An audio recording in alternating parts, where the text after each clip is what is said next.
Hello people, Davey from the Davey Verse.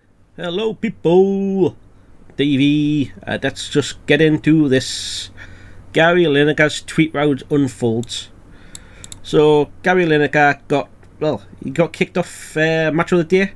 So quick explainer: Match of the Day is a football/soccer program for the Yanks that goes on every weekend, Saturday, Sunday, to basically cover the highlights and offer commentary within the games.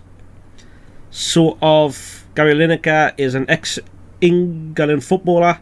He was kind of good back in the day, but his sort of online persona, he comes off as kind of a twat. Just my opinion of the guy. It's just how it is. And I sort of admit I might be a bit thingy against him here, a bit biased, but I'll be fair and honest as much as I can be.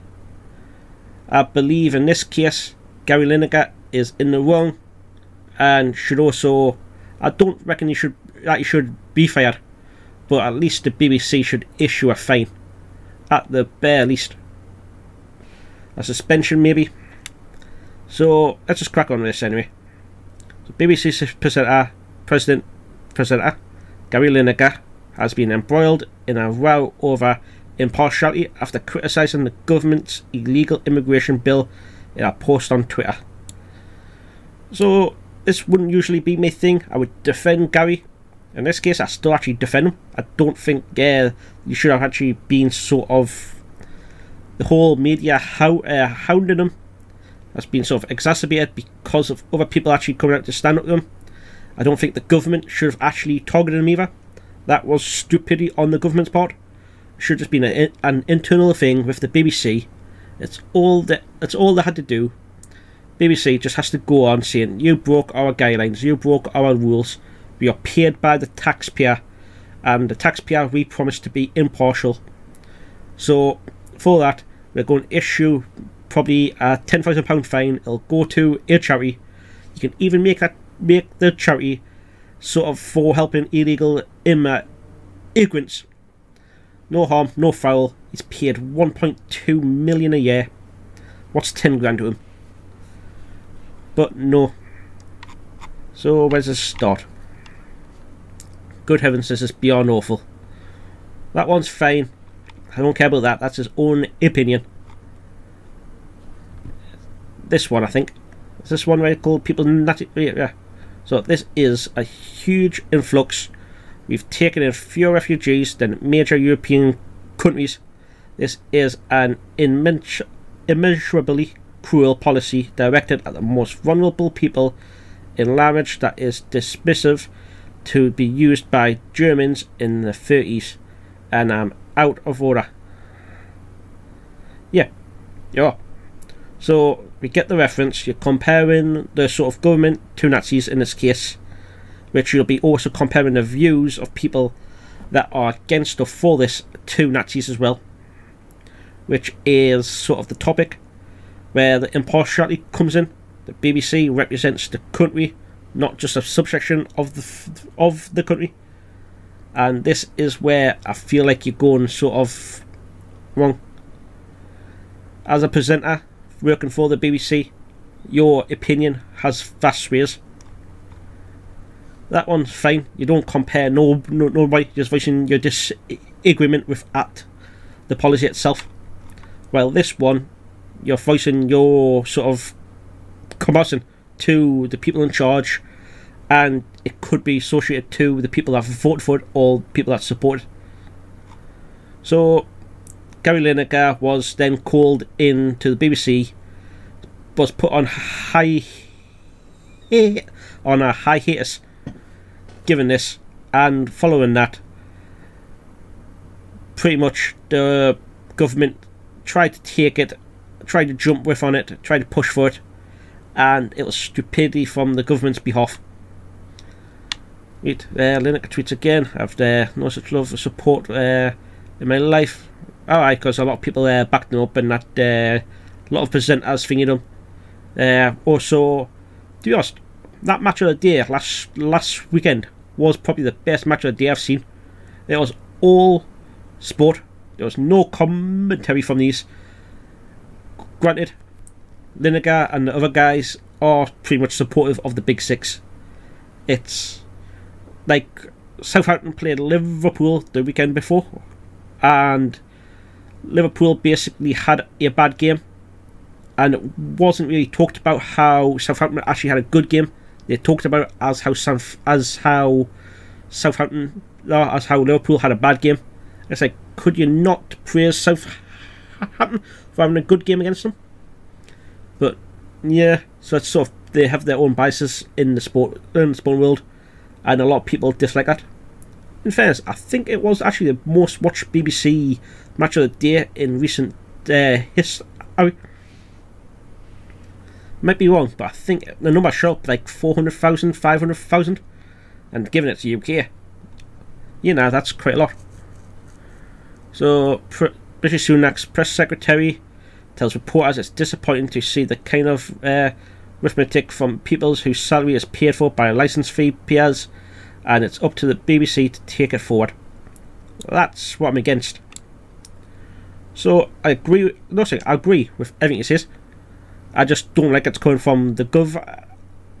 It should be the private citizen that's paying for it. So as I was saying, should be sort of the citizenry, the people actually paying the licence fee, is saying this. The government is now sort of putting pressure on the BBC, and that's sort of a coercion, which has really fucked us all up.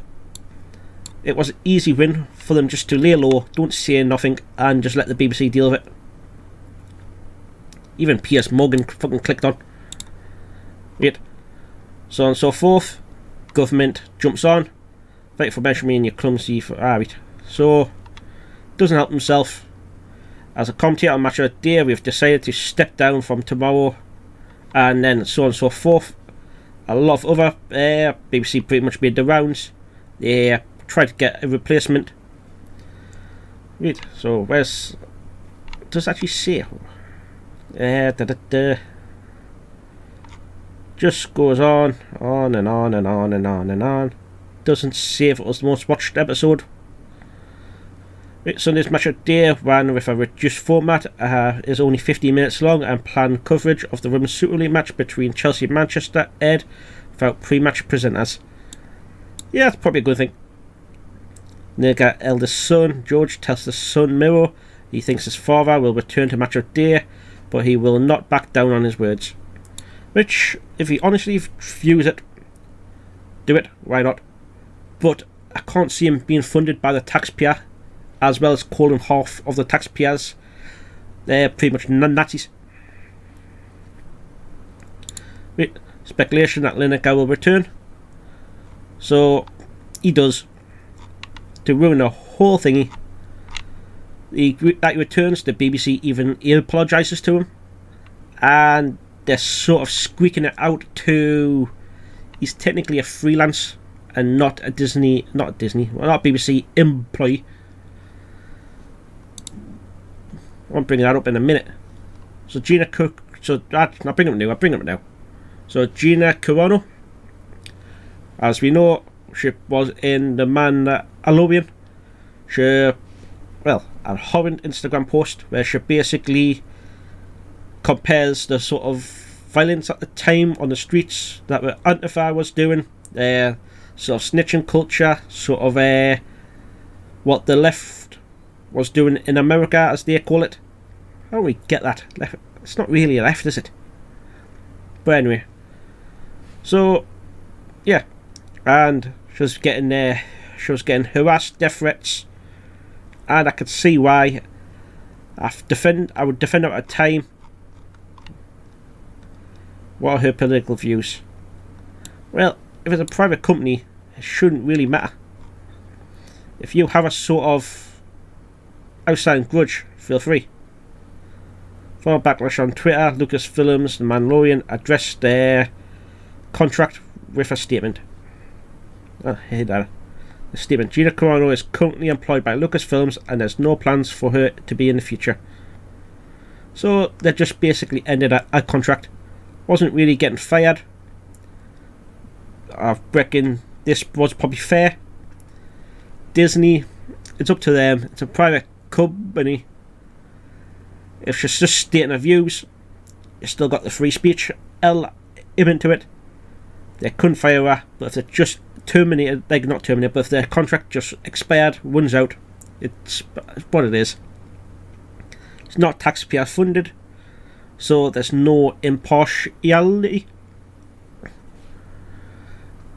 wonder what actually she hasn't really spoken much about this, has she? She's come out about it, but she hasn't really said much. We need to stop giving these people our money. We must build a new franchise. Gina, if you're looking to come and show their discussion, anything, let me know. So she went to the Daily Wire, and then she did that cowboy movie Terror on the Prairie. I've heard it's actually alright, just it's locked to a sort of subscription fee, and I'm not paying for the Daily Wire. Fuck that. Not being on any hasn't been on high seas either, to be fair. I could probably find it if I really looked into it, but that's a sort of comparison from celebrity to a celebrity world, where one sort of doesn't really get fired or wrong or terminate a contract, while the other one sort of gets the contract expired and doesn't get renewed. There could have been terms within Gina's about the discussion of you can't paint us in a bad light, but there's no real contract published, so I might just be speculating there. But the main comparison I would like to bring us to is Count Dankula. So this man's found guilty of hate crime after teaching a pet pug the Nazi salute. So how is this considered a hate crime, while comparing half the people to basically Nazis isn't? This one is confusing me. Plus this guy is not taxpayer funded. He's not a public servant. Well, it's not really, well, Gary Lineker's not a public servant here, but he works on a public purse. It's what it is. So just a quick recap. Count Dankula taught his girlfriend's pug to do a Nazi salute. It was stupid, but it was a joke. It's an adorable pug doing something absolutely horrendous, grossly offensive, grossly a joke, I would say. But at the end of the day, it was obviously a joke, and the Scottish government, Scottish police took this way too far, and the bloke was fined. I think he was detained for a few days. I think he was fined almost £1,000. Doesn't have a figure. But this guy, in my view, did something stupid. I think he actually owns up to it. That was a dumb thing to do. But this guy should be innocent. So my quick overlay, I would say guilty as he's on a taxpayer's purse, innocent as he's a private citizen that did nothing wrong. There was no sort of crime, there was no hatred, there was just stupidity and a joke. Gina is an iffy one. Basically contract just let to expire, as far as I know. There might be some more cases to it, but just bring back to Gary Lineker, and just to back up my point, had a quick look at this. The mission statement of the BBC is to act in public interest, serving all audiences throughout the provision of impartiality, high quality and deceptive output of which informs, educates and entertains. Not the one I wanted, actually. Yo, I found it. So, BBC should provide duty, accurate and impartial news, current affairs and factual programming to build people's interest of all parts of the United Kingdom and the wider world. And then A range of desk analysts and content not widely available from other than United Kingdom news providers, using the highest calibre of presenters and journalists, and champion freedom of expression so that all audiences can engage in a full with majority local, regional and national, United Kingdom and global issues, participating in the democratic process. So that there would be the nail in the coffin I would use if I was the BBC against Gary Lineker, because he wasn't presenting impartial views. As a presenter on the show, he should be impartial at all times, given he's a high calibre presenter at that. Well, he probably is. I think he's the highest paid BBC personality. So I would have to treat it as you have to walk on eggshells.